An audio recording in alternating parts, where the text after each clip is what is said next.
Thank you very much for coming, everybody. So, welcome to the session around improve your Intune practice. So I'm going to try and cover off a few different topics around Intune and some of the supporting tools that can help you guys.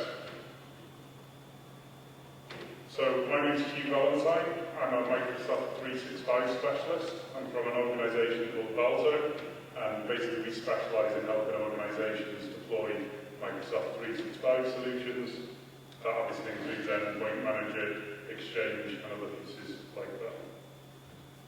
Thank you very much to our sponsors for coming today. So we wouldn't be here without these guys, and obviously the lunch that they've provided and everything else. So, yeah, thank you all. So some of the topics that I'd like to cover off today is first we'll just talk about Intune, just at a very high level, what it's about, what services are available. I've talked to some of you guys already. I know that you're kind of using it in different ways. We'll talk around market trends, so what we're seeing in the market, what the common challenges are, things that we're seeing out there in the industry. And we'll talk then about building an Intune proactive service and how you can improve your practice in this area. And then we'll just touch lightly on the end about the roadmap and what's coming next. So it'd be good just to get a show of hands about how many people in the room are from an MSP and how many are kind of customers that are using EndPoint directly. So if you're a customer, put your hand up. Just the one. Everyone else from an MSP? Fantastic. Cool. So how many people are actually using Microsoft Intune at the moment? Cool. What people? Great. So I'm going to start off with a very quick introduction just around Intune and what it's about and some of the key kind of topics that we have available. So as we jump into the kind of first section around Intune, the first thing that we're able to deploy with Intune is basically compliance policies. So these don't make any changes to an environment, they're just going to basically make checks for that environment to make sure that those devices that you're setting are meeting your compliance policies. So often we would align these with something like Cyber Essentials, where we'd be looking to make sure that we're actually adhering to the policies that your customers are looking to do. So you can see on this basic compliance policy that I have here, that we're doing things like requiring BitBucket, we're enforcing encryption on that device, and we're basically just making sure that everything that's set up within that is as it should be. Now, the reason why we would use compliance policies is so that we can have an action that happens after that. So if it suddenly goes to non-compliant, so for example the antivirus has been disabled or the anti-spyware suddenly switched off, we need to do something about that. What we see with a lot of organisations is that they're deploying compliance policies, but they don't do any follow-up actions on them, and they're not checking the portal, they're just basically, there's an initial compliance policy, but no follow-up action. So we can actually mark a device here as non-compliant, which then we should be looking at creating a conditional access policy. So for me, a conditional access policy, if we're hitting any of these and there's a problem, we should be terminating access to that Microsoft 365 environment. We don't want them accessing until we've done some manual intervention. Why has the firewall switched off? Why has the antivirus switched off? So it's kind of a majorly unused feature that people are kind of setting up compliance policies, but there's no follow-up action about what you're going to do afterwards. It's just a set it and leave it. And that's a common thing that we see with our customers. They're just not following those up whatsoever. The next thing that we're able to do is configuration profiles. So as I said, we're looking to align these with things like Cyber Essentials, ISO 27001, and any of the other accreditations that they have. So the difference between a compliance policy and a configuration policy is a configuration is actually making those changes. So we're not just checking the changes now, we're actually going to make changes to that device. We're working with lots of organisations who are starting a transition to move away from things like traditional Windows servers, group policies, they might even be using SCCM. And with these configuration profiles, we do have an opportunity now pretty much to start completely phasing out group policies and SCCM, although there is some hybrid components. So you can see in this typical deployment, what we look to do is try and create best practices around what are our configuration profiles. We'll pitch to our clients that you should be following best practices like Cyber Essentials, ISO 20001, And we're then building our configuration profiles that are aligned with those policies. So one of our kind of key packages is, here's our Intune Cyber Essentials package, and then people are kind of then on board that we can help you get up to speed with Cyber Essentials by making sure that you're following these steps. So there's some basic examples in this one where we're obviously setting things like the default browser, we're setting the endpoint, and we're also configuring things like OneDrive automatically. So very much around completely hands-off, let's get that device completely set up, and then aligning it to best practices like Cyber Essentials and some other pieces. Within Intune as well, we can do feature updates. We see lots of organizations that just leak these. So we get organizations that are on a very old version of a feature update, and you'll see that there's support ending on some of those as well. It's organizations and MSPs aren't really putting in place, are you actually upgrading those feature updates? How are you managing that process, or have you set it up and almost forgotten about it? So as support starts to come to an end for some of these feature updates, your clients are going to be on the incorrect version of those feature updates, and therefore, if you're trying to kind of say you should be complying with Cyber Essentials, they will then be in a breach of that. So feature updates for us are critical. We're seeing that people aren't really kind of putting a process in place to keep them updated, and then obviously they're falling out of compliance with their organizations. So obviously a great one that's just come in as well recently is we can also roll out Windows 11. So lots of concern around how should Windows 11 be rolled out in an organization. We can use EndPoint Manager to do this. Now, what we do with our customers is we look to set up 3 rings. So we do this for Windows updates, and we also do it for the feature updates. Ring number 1 is 5 or 10% of the organization. So we roll that out to key individuals and basically make sure that feature update isn't going to massively break their existing software. We then have ring 2, which would be 15% of the organisation, so we're starting to spread that use out again across different people in the organisation, so that we know, is Windows 11 going to break their key systems, their key applications, we're picking it up in that phase manner. And then the final ring would be the rest of the organisation. And we might span that over 10 days, 20 days, 30 days, just so we can make sure that the feature updates and the other updates aren't going to affect anything from that perspective. We also have Defender for Endpoint. So a lot of customers aren't aware that this now is kind of available to them. It used to be something that was only part of an E5 license. So kind of people are behind with the fact that we can actually enhance Intune and we can use Defender for Endpoint to provide a lot more functionality. It's now available as its own SKU, so we can license Defender for Endpoint and we can start to give your customers a lot more functionality that they may not be aware of. So depending on where you're at the moment, some MSPs are just using Intune as part of their MS365 Business Premium license, whereas some are starting now to offer Defender for Endpoint, and this would look at replacing traditional antivirus products like Sophos, McAfee, anything like that, and also there is some functionality in here that might start to replace other products like Umbrella and some of the DNS protection levels. It's not 100% there, but Defender for Endpoint is definitely something, as an MSP, I would look to start bundling in and making sure your clients have this available to them.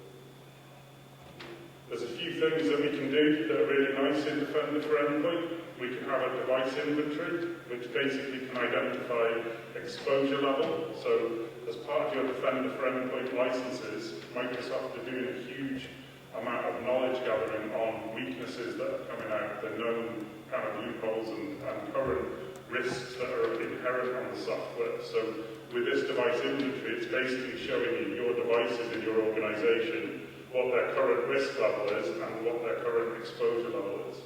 Again, we're seeing lots of organizations that are deploying Defender for Endpoint, but they're not taking advantage of any of this information. That if you don't have a process to actually check this, then it's almost irrelevant that you have that piece of software. So we have to make sure, and as we go through, we'll talk about alerts, but there's no point deploying this software if you're not going to follow up, you don't have a process. If we have a device here with a high risk level, what is your engineering team doing to resolve that? And quite often what we see is nothing. It's just a portal that people have forgotten about, And then obviously if there's a breach with that customer, they'll be asking, why wasn't this picked up? It's difficult to defend yourself in that scenario. We also can do a software inventory from within Defender for Endpoint. So this will find all of the current software that's deployed across your clients, and it will basically outline any of the current exposure and impact levels that we have for these. So we can see that Windows 10 will have a number of known issues, previous versions of Edge and Chrome, so we have a huge amount of wealth within here. But again, if you're not doing anything with it, if you have no alerts, you have no follow-up, it's just useless information. So we need to start thinking about what will we do with these alerts and how do we action them to make sure your customers are protected. The other thing for Defender for Endpoint is we also have the capability of web filtering. So this is starting to introduce a little bit more around what Cisco Umbrella can start to do, which basically means we can start to block web pages that people shouldn't be accessing. And we can also use it to start blocking things like crypto locker and crypto miners. So a lot of our customers have bought Umbrella, which is about £4 per user per month, just for web filtering. They'll have some extra protection in there, but they can now have this available with their Defender for Endpoint licenses, which is slightly cheaper than Umbrella as well. So it's kind of, for us, historically we're just pushing Intune. Now we have Defender for Endpoint available. That is something that we bundle in as every kind of client that we do, and we're looking to try and create these policies again in line with things like Cyber Essentials and ISO 27001. We'll kind of very briefly touch on some products that can help you manage these environments. So we make use of a product called Sentinel. Sentinel basically allows us to create, it's a CM system, so it allows me to basically connect to Office 365 environments, and there's connectors available for Intune, there's connectors available for Office 365, and it can allow you to ingest all of that data into a database that we're able to create alerts and actions on that. So we have available to us within the connectors, we have basically runbooks that basically say these are the alerts that you should be checking on, this is what you should be doing. And the Intune connectors and the 365 connectors will already have recommendations on how those workbooks should be configured. We've taken it a slightly step further, in which we've created our own workbooks, and we've created our own alerts so we can gather some more intelligence. But certainly this is a tool that can start to point you in the direction of things that are going wrong with your 365 environment and your Intune environment. Specifically more for MSPs, the Microsoft 365 Lighthouse is a fantastic tool. We were part of the preview of this, so we had some influence in how it was set up and kind of got to play around with it before everybody else. What Microsoft 365 Lighthouse will do is it will connect to all the tenants that you're currently managing from a Microsoft 365 environment, and it will pool all of those alerts and the logs and the other systems into one area for you. So if you imagine you're managing 100 Intune customers with all the different alerts and other information, this pools all of those into one dashboard. So when you're trying to work with your support engineers and build processes about how this should work, Lighthouse is a fundamental tool that makes it easier for them to do their job. We don't want them logging into every 100 environment to see what the latest alerts are. Lighthouse has given us that capability that we can point them to one location, and we're able to then see exactly what's going on in that environment. So I think that's fundamental for all the MSPs here to start looking at implementing Microsoft 365 Lighthouse. It is basic at the moment, but there's going to be a lot more improvements coming to it, and it will provide you guys a lot more functionality as it kind of grows. So just to kind of talk about some of the things that we see in the market, we're obviously seeing huge amounts of organisations now transitioning to Intune. So that's either MSPs starting to use it as one of their main management tools, or kind of customers taking it upon themselves to move away from traditional Active Directory environments. So moving away from group policies, perhaps phasing out SCCM or looking at a hybrid approach. One of the kind of key things that we see is kind of setup issues. Lots of people aren't sure about the best way. What policy should I be configuring? And a big confusion point that's come in recently is the baseline policies versus the standard policies, and how should we go about deploying each of those. So I think that the biggest thing is once a customer has set up an Intune environment, they very much just leave it. There's no kind of going back to it, improving it, and the baseline policies are all designed in a way that there's monthly or quarterly updates to them that's basically providing new features and new functionality and new security. So the kind of key message here is that people set these policies up, they just leave them, and then they end up in a really poor position and behind where they should be. We also kind of see that there's no improvements, there's no investment, there's no updates, and then I've talked to you guys about there's no policies and alerts that are all being ignored. So all of the alerts that are generated in that platform, they're often either just left to go to the default email addresses, they haven't been tailored, they haven't been customized in any way, so you're just getting random default alerts, and what you guys should really look at is going into what alerts should we have, where should those alerts be going. I would have my alerts going to our support desk, I'd be refining the default ones, and I'd also be tailoring them so that we have basically those alerts going through a managed process. This is an example of a typical Intune client, so you probably see this screen all the time. This is exactly what I'm talking about. There's 25 installation failures, there's errors, there's 81 devices not in compliance. We're not making use of any of the tools or functionality at all within that. If 81 devices are not in compliance, that means there's no conditional access policy blocking those devices, so it's doing nothing for you. People are ignoring it, and it does seem there's a mountain of how do we get away from these errors, and how do we actually get to a position where we can get them updated and move forward from there. So the kind of next slides that we'll talk through is talking around how you can improve your processes to start helping action these, basically. So the challenges, obviously device compliance is the number one issue. They're set, but they're not monitored. We also have policy conflicts. Now, we've seen this with a lot of clients where they've activated their policies, they've defined a BitLocker policy, they've defined an antivirus policy, and then someone else in the organisation has said, oh, this baseline policy looks cool, I'm going to switch it on.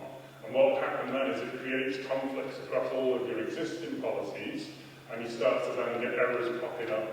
And we've had organisations where we've had emergency requests come to us to say, oh, we've activated this baseline policy, and suddenly all of our BitLocker devices have stopped working, and everyone's getting messages that BitLocker is no longer happening on that device. So it's tempting when you're in the policy for people to say, this baseline policy looks fantastic, let's switch it on, but it's what's the impact, what's that going to affect? There's no conflict resolution, it'll just activate, and then all of a sudden your customer will have a huge amount of policy failures. So I think as part of the strategy, I think the way forward now is to create these baseline policies and use these to set them up and adapt them, and that's fundamental to how the Lighthouse functionality will work, but it will take some work for you guys to transition away from a policy to a baseline configuration. You're going to have to go through that journey to change them over. Obviously, management alerts, I think 90% of the customers we see just don't do anything with the alerts. They've got either the default alerts set, or they're just going to an inbox and they're ignored. So it's kind of making sure that you're refining and tweaking those to do something meaningful. It's also very difficult for organisations to keep on top of the best practices. You don't really know when these baseline policies, it's almost a full-time job to keep on top of the changes, what's coming, what are the new policies, how should we keep on top of them. So it's almost investment into you guys making sure that you have a way to test the baseline policies, you're rolling them out in your own environments and making sure they work, so you can understand how you can roll them out to your customers. But again, most deployments are just a deploy and forget, so there's none of the new securities coming in. There should also be time dedicated for testing and maintenance. So again, this isn't done, it's just something that's left. And then the final challenge, which I hear a lot about, is that there's too many portals. So nobody's ever sure which portal they should be using. We've got the Intune portal, we've got the EndPoint security portal. If you're working with your engineers, you need to make sure they're aware of which portals they should be using and that's why something like Lighthouse can bring all of those into one location for you. So we've kind of looked to try and develop and build a proactive service. So we've obviously worked with lots of clients from 50 users all the way up to thousands of users. And as I said, our customers are struggling to manage this Intune on their own. So we've kind of broken it down into 3 key areas. We have our strategy and planning. So this is something that we look to do on a quarterly basis with our customers, which is basically understanding their Intune requirements and going through with them. This is your current configuration. We've been trialing these new baseline policies, and we recommend we start doing these. And again, back to my 3 rings, we always deploy them in that 3-ring system. So as we're deploying new policies and new baselines to our customers, ring 1, 5%, ring 2, 15%, and then the final ring. So that the kind of strategy piece is critical, that you're proactively testing the baseline policies, then going to your customers and saying, we recommend you deploy these. So Edge, for example, Microsoft have put a huge amount of investment to making this more secure, locking down things like Adobe Flash and the other policies. If you're not going through and updating those, you're just keeping your customers with those weaknesses. So you're not taking advantage of the service that's on it. We also kind of, as part of what we do with our customers, is define the required alerts. So we've been through the base alerts that are available, but we've also created our own best practice alerts. So through all the portals that we have available, whether they're through EndPoint or through Intune, we've defined exactly what alerts are available, what should happen to those alerts, and then they transition through our support desk. So that managed service basically for our customers is, don't you guys worry about all these alerts that you're going to see. They're going to come through our support desk. We'll manage them and we'll let you know if we need to tell you. And some of the customers we're doing this proactive service with, we've identified people that have been hacked, people whose MFA and credentials have been broken, but they would have just ignored those alerts generally until something's happened. So there's a phishing email that's gone out. I think the teams have so many cases where we've been proactively been able to action those alerts before the damage has been done, and that's just by tweaking the alerts that we have available. We also, as I said, we kind of look at the policies. We leverage the baseline policies as much as possible to look at providing a monthly and quarterly review for organisations. And we do, as part of our onboarding, a GPO audit. So can we look to phase out GPO? That can be an absolute nightmare in some organisations because they just don't know what all the group policies do. So it's very much a case of what do you need from your group policies, and then is it possible to phase these out and move them into an Intune service. As part of our management, we have frequent portal checks. Unfortunately, still we can't have alerts for everything, so we've built into our engineering process that we're checking those portals on a monthly basis to make sure that there's nothing that's being missed. We also provide quarterly reviews with our customers to kind of go through and explain this is where we're up to, this is the kind of alerts, these are the recommendations. And we also leverage Lighthouse and Sentinel to take a lot of the work of what we're doing. So, as we've got so many MSPs here as well, this is kind of how we position our proactive Intune service. So you can see we've kind of got 3 tiers, a bronze, a silver and a gold.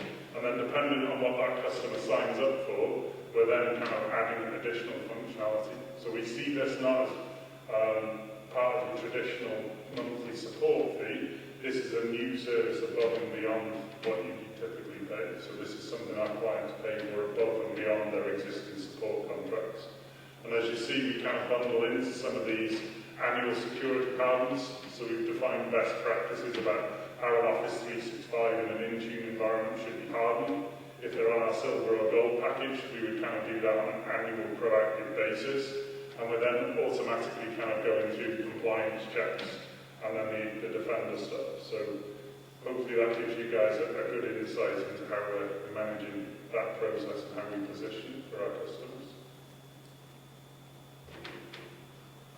So just a kind of brief timeline as well. So there's some new things that are coming and some things that have already been deployed for Intune. But I think one of the major things that I'm looking forward to is the improved admin centers. So there's some new work that will be coming through to help consolidate those portals into one. We've also kind of got the ability to manage user-installed devices on iOS. So perhaps not kind of completely related to the managed service, but it's kind of giving you guys an oversight that there is a lot more functionality being added to Intune as well. Cool, so kind of that's it from me really. So it's just kind of get your MDM and your man in tune, pardon the pun, and we can kind of go to questions if anybody have any. Yep. You're creating the baseline to go through the customer's infrastructure, power infrastructure, doing the Intune stuff, maybe the update systems. What team are you leveraging within your own business to do that? It's that we've got an MS365 division who is responsible for the consultancy aspect of setting up the service, so engaging with them to do workshops, analysis, and then that's then transitioned over to our support team, who kind of then looks at obviously business as usual type service where they're managing it once it's been set up. But our Microsoft 365 consultancy will be doing the testing of new baseline policies, making sure that they're up to speed, and then they'll hand it over. You're also testing, or is that going into the service team? Into the service team. Okay, so they'll do the ongoing maintenance. They're also having the new apps in there, the new versions and stuff like that. Yeah. Sentinel. Yeah. Does it create, I was under the impression it created a load of quite expensive shit. Yep. So it depends how you're using it.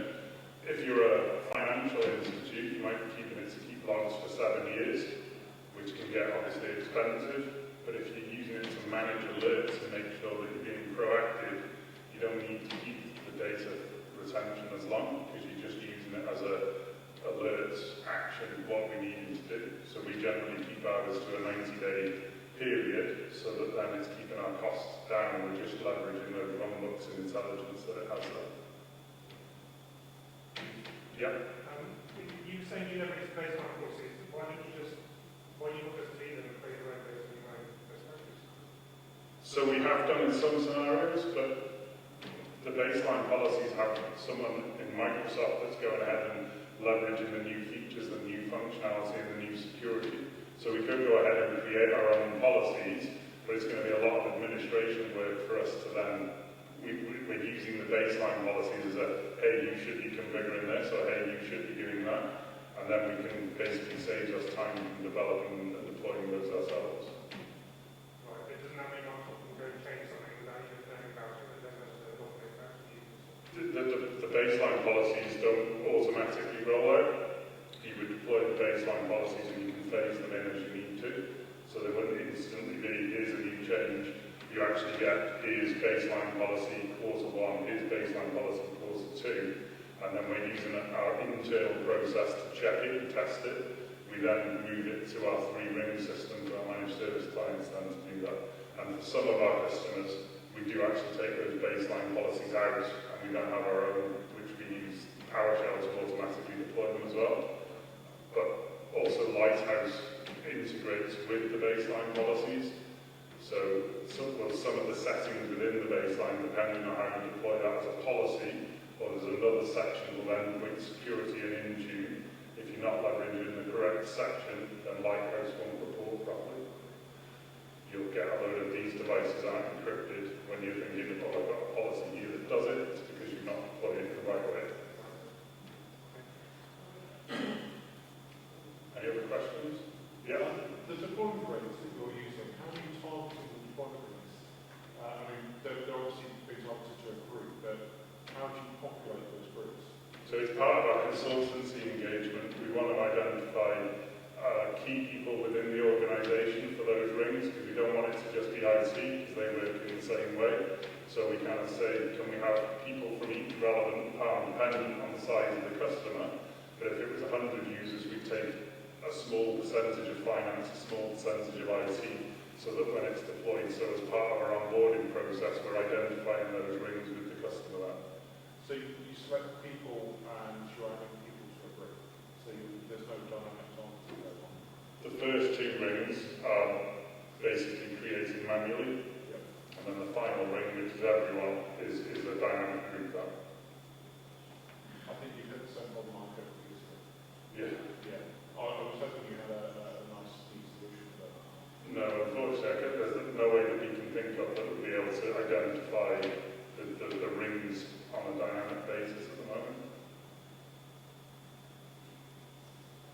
Yeah. Just in your service definition, so you're kind of doing monthly reviews of portals and sort of checking alerts and so on. But what, if they're in scope of service, what do you actually do? Because are you really just playing that back to the client?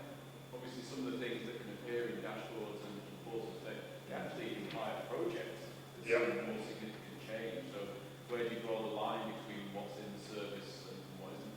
Yeah, so if it's something that we can immediately action as part of the support ticket, that's something that we'll look to pick up. So if we identify that there's a weakness with a piece of software, it's generally something that we would flag with the customer to say, this piece of software is telling us that it's out of date, you need to talk with the supplier. But you're correct that some of those do then lead to other projects, so we've kind of got how much time would be needed for a change request bundled into the service. So if it's an hour or 90 minutes, it's something that we'll do. If it's something that's beyond that, it'll be flagged and raised as a project within that.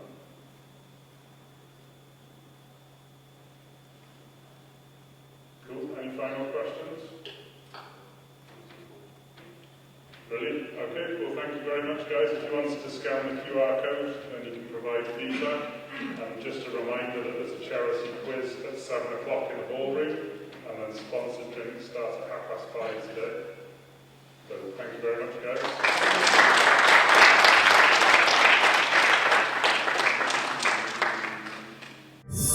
guys.